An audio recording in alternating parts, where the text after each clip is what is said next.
that trial, that time of frustration, that opposition, that lack, that will reveal what your real passion is, what you really believe you're on earth to do. And for some, you'll discover that your real passion is to consume.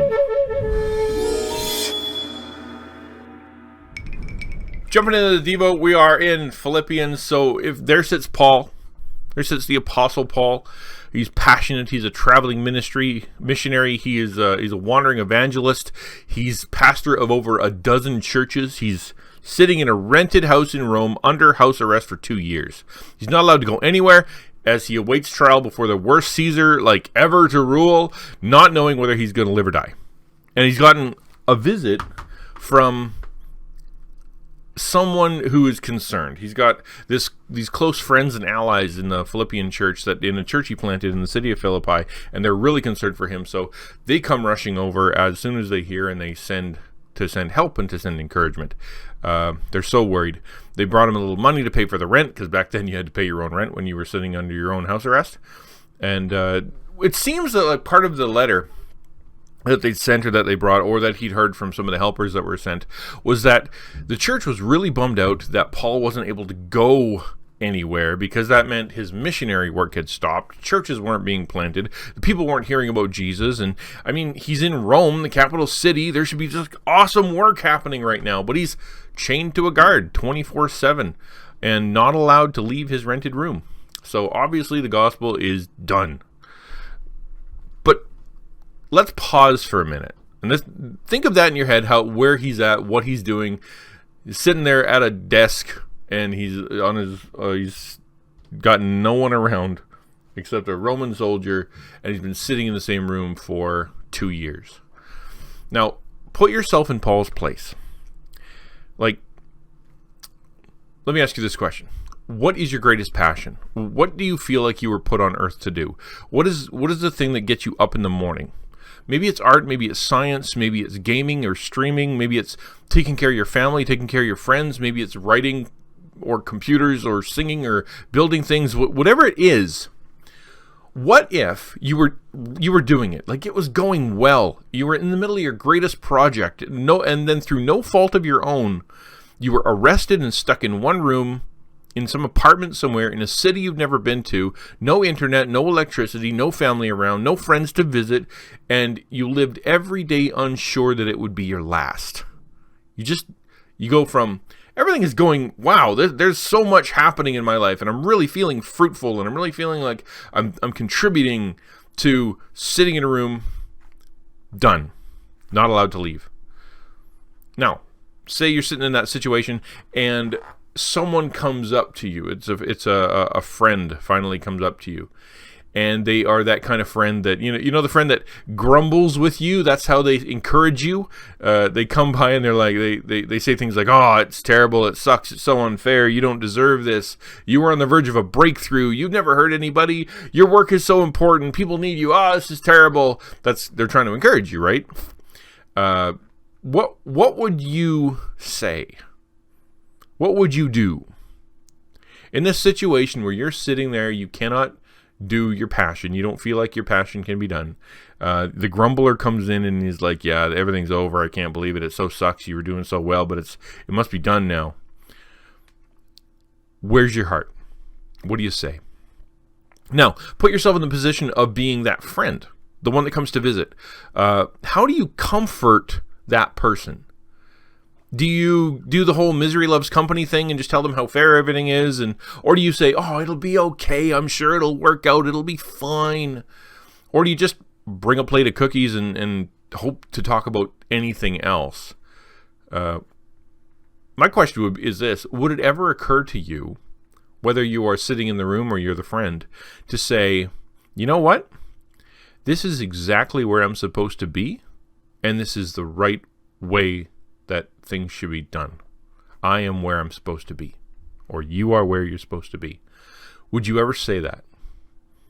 It seems rude, right? Like you walk up to somebody who's a carpenter and has been changing people's lives through carpentry, building houses for the homeless, or someone who's a singer who has been bringing joy to people like crazy, or the super popular streamer who's just been bringing the world together, and they get arrested, stuck in a room, and they have no internet, no connection, can't do nothing. To walk in there and go, you know what? I think you might be in exactly the right spot. This is exactly where you should be. That seems rude, almost, doesn't it? But let's read Philippians chapter 12, chapter 1, verses 12 to 14, and see what Paul says to the people that are so concerned for him. He says this: I want you to know, brothers, that what has happened to me has really served to advance the gospel, so that it has become known throughout the whole imperial guard and to all the rest that my imprisonment is for Christ. And most of the brothers, having become confident in the Lord by my imprisonment, are much more bold to speak the word without fear. Isn't that interesting? He says, okay, friends, don't get bummed out because you think that God's plan is hindered by what's happening to me. In fact, you wouldn't believe all the stuff that's going on. Every 4 hours, I get a new guard to share the gospel with, and all of them have agreed that I'm not a criminal, I've been falsely arrested, and they're amazed by my story. Some of them are now talking about Jesus to their fellow soldiers, the gospel spreading like wildfire among people I would never have been able to share with. The entire imperial guard is now hearing about me and about Jesus. Plus, the people in Rome that were Christians are hearing my story, and it's not scaring them. In fact, it's emboldening them to talk about Jesus even more. In fact, it is because of my imprisonment that my missionary work is making more inroads into places that I never would have dreamed it possibly could have. So I don't think that God is done with me, not by far. I don't even think my work has stopped because I'm under arrest and stuck in this room. In fact, this was God's plan all along, and you wouldn't believe the fruit I'm seeing. I find that to be astonishing. And when I think about the sort of the practical application of this, like the takeaway from this, there's two that I kind of want to grab onto. And the first is that it's during these difficult times when sudden change happens, or sudden, like bad stuff starts to happen, that who you really are starts to come out. What you really believe starts to be known. In other words, you don't really know your own worldview, and you don't really know how strong your character is until it's tested, right? We can say whatever we think our passion is, or our purpose is, or our reason for getting up in the morning is. We can have a good answer for that, and someone asks us, we're like, oh, well, I'm, this. But if we only do it when it's easy, then we're fooling ourselves. That trial, that time of frustration, that opposition, that lack, that will reveal what your real passion is, what you really believe you're on earth to do. And for some, you'll discover that your real passion is to consume. You want food, TV, internet, gossip, whatever. That's why you think you're on earth, because when the going gets rough, that's what you go to. When things are going well, sure, you'll work on your passion. You'll do things. You'll write the songs. You'll write the scripts. You'll plan things out. You'll share with people. You'll encourage one another. You'll make phone calls, whatever it is. But as soon as you hit that bump, when things start to get down, it's not long before this passion of yours, the reason you're put on earth, is given up, and you move into something else. That's your real passion. The Bible calls those times refining fire, which is essentially how gold and silver is purified. In other words, as you're heated up with all the things going wrong, the fire is put to your feet, all the yucky stuff that's inside of you, all of what they call dross, it bubbles up and it starts to show. If you ever watch a video on refining gold, you'll see all this black goo start to come out of it. That's what happens when the fire hits, and that's what happens when struggling hits us. That's when you find out what's really happening inside of you. You find out what your real worldview is, where your faith really is, where your priorities really are, how much you actually value your friends, how much your promises are really worth, how good of a worker you really are. That's when that happens. See, Paul was a missionary, and he trusted and he loved Jesus. He talked about others Talk to others about Jesus. When he was traveling, when he was staying with friends, when he was standing in front of the great minds of Athens, when he was under arrest on a pirate ship, when he was stuck in prison, and when he's under house arrest for 2 years, he's the same person doing the same thing with the same passion. It did not matter where he was. Paul was consistent. That's one of the benefits of tough times, because it shows us how we really are, who we really are, what our priorities really are. What up, DSW? Good to see you. We're right in the middle. We're right tail end of a devotional. Second takeaway that I want to share is that God is far more creative than we are. And he can make things grow in ways you'd never expect. We look at a situation and we have a passion for it. We have a desire for it to grow. We want it to be good and helpful and kind. We want people to be affected, the world to be changed. And it doesn't work. So we're starting to only see hopelessness and frustration, impossibility. We see all the ways it's gone wrong, how broken it is, all the opposing things that are keeping the plan from working. We think if those things would just go away, then it would all be fine. And it makes us want to quit or panic or complain. But a lot of times, in my experience and in the experience of many others, that's when God's plan is starting to warm up.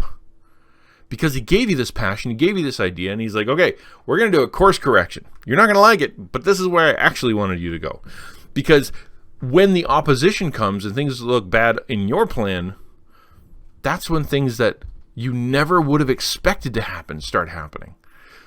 That's when, for example, that's when you find out that as long as you're consistent with your character, like Paul was, as long as you're plodding forth to what God called you to be, no matter the circumstances, that's when things that you never would have predicted start to occur. Okay, so we don't have plants in my house because I keep killing them, which is impressive because I've seen plants grow almost anywhere. You've probably seen a flower poking through the sidewalk crack in the middle of a parking lot, right? The world slapped 4 inches of concrete on top of it. The seed was in the dark under a massive weight. People are walking and stepping all over it. But it grew anyway. It flourished anyway. It bore seeds and it spread itself all over the neighborhood anyway. Now, no one in their right mind would have suggested that the best way for that flower to grow and become strong would be to bury it under asphalt and then let cars drive over it. But it worked, and it bore fruit. I think in the same way, there really is nowhere that God can't plant seeds and bear fruit if there's a person who's just willing to humble themselves, stay consistent, and keep doing what they were put on earth to do no matter what's going on around them. Whether it's singing or sharing or creating or encouraging or teaching, serving, organizing, administrating, whatever your thing is, whatever you were built to do that others encourage you to do because they see fruit in you, that serves others, that brings God glory, nothing's going to stop him from making it work as long as you're willing to keep trusting him, listening to him, doing things his way. Because maybe his plan for your seed isn't to throw it into a farm or into a pot and give it the best of soil. Maybe it's to make the world's toughest dandelion that breaks through places that no one else could break through, going through things that others could never go through, to create this crack through the hardest place. And for you, it looks so impossible. But for God, he's like, this is exactly where I want you. I think for me, that's been something that I've been trying to remember lately. And I'm trying to keep myself in mind of. And that is, when things aren't going the way I want them to go, that's when my character is being tested. That's when my faith is tested. That's when my beliefs are really tested. And to remind myself that just because I feel like God called me to something and he wants me to do something doesn't mean it's going to look the way I want it to look. So my job is to just kind of walk with him daily and to go with him where he wants me to go. You know, if he says, let's go into the valley of the shadow of death, I go, okay, lead the way, shepherd, because that's where he wants to take you. If he wants to sit you at a table in the presence of your enemies, Psalm 23, sit down. He's got your back because he's going to grow things in ways you'll never expect. That's the Devo today.